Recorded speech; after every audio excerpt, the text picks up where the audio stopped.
Well, this story made national headlines. Wealthy parents across the country cheating the system so their children could get into college.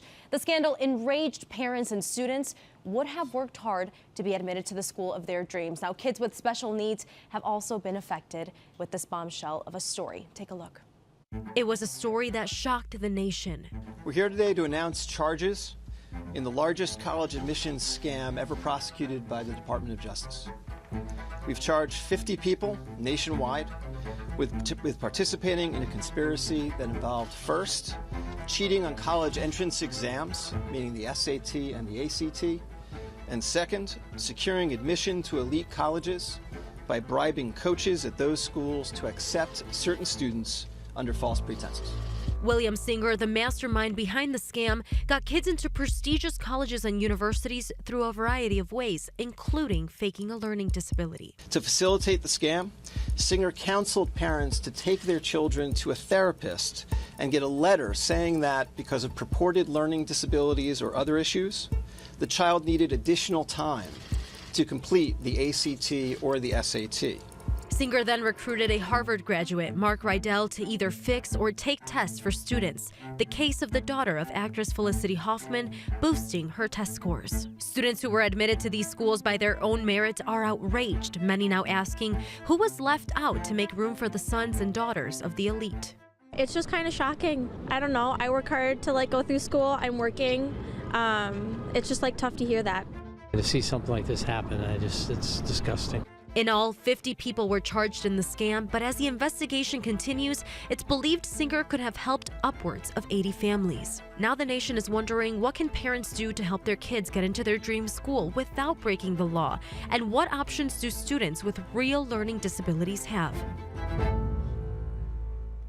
Well, there's so much to unpack when it comes to a college admissions scam, but we want to focus on two elements and find lessons to help our viewers. So the two elements are students with learning disabilities and students with a financial advantage. We have Dr. Ari Goldstein, educational psychologist and founder of North Shore Academic Solutions, which is an organization that helps students with learning disabilities. Also with us is Chiu, who's managing director of programs for Bottom Line. That organization helps students who are the first in the family to attend college. Thank you for being here. Yeah, this is certainly a tough issue. A lot of frustrated folks on one side particularly. So Dr. Goldstein, we'll start with you. William Singer, who had a fake nonprofit organization and had parents pretend that their kids had learning disabilities. So how harmful can this be for students that actually have real learning disabilities? Well, it's incredibly harmful because for the students who actually need these accommodations, the students who are faking these disabilities to get the accommodations are taking away the spaces from them, and that's kind of the first component. The second component is that the testing boards have made it over the last 10 or 15 years much more difficult to gain access to these accommodations. And so for someone who does evaluations like we do at our clinic, North Shore Academic Solutions, we have to make sure that we are doing everything by the book, and also what we have to do has become much more intensive in terms of proving these disabilities as a result of all these individuals trying to fake the admissions. Do you know why it has gotten more strict? Is that because this problem is larger than... It's as a direct result of people trying to fake these things, push through these things without proper documentation, or get accommodations when they don't really need them. Oh, wow. Okay. Tell us about how these students with special needs can actually get into their dream school. Are there some tips that they can use? Yeah, I mean, I think the real key for most individuals, whether or not they have a learning disability, is building a really solid set of executive functioning skills, which is kind of the planning and the problem solving and the organizing and the being able to be self-aware and sort of regulate things. And once that skill set's developed, that can really help across the board in academics. So again, whether or not a student has a learning disability or not, having a solid executive skill set can really help them to be successful in the college environment. Okay, Blenda, can you talk to me how your organization can help? Yeah, so I think that as we're looking at this scandal, I think the problem that it really highlights for us is that when higher income families are able to access a level of resources, opportunities, and more importantly, a network that students from low income families aren't able to access. And that's really the challenge here.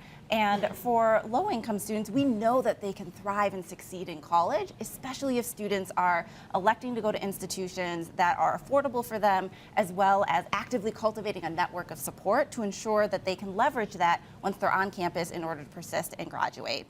So at Bottom Line, we're able to provide free, individualized, one-on-one advising for students that are coming from low-income backgrounds to take them through that entire college admissions process, as well as once they get there to ensure that they're able to persist and graduate. Okay, so do you feel like creating that network is what the key is, or at least helping solve an issue like this? Absolutely. And at Bottom Line, our advisors are part of that network, but we're also actively helping them cultivate that network amongst their peers and the community, as well as the campuses. Okay, and to the two of you, how can parents know if an organization that they're getting involved in is really doing the things that need to be done? Would you like to address that first? Sure. So I think that it's really making sure that the students that we're serving and that the students that they're concerned about are getting what they need out of that organization. So for us, we want to really make sure that students are able to go to college and can afford to get there. I think that what this scandal really kind of distracts us from is it's a much larger challenge around college affordability in the United States. Okay. All right, certainly a tough topic. Thank you all for being here. You're on the front line, hopefully making a difference in something that is apparently much larger than we really expected. Thank you. Thank you. If you want more information on either one of these organizations, head over to their websites. The information is on your screen. It will also be available on our website at thejamtvshow.com is where you can find more information.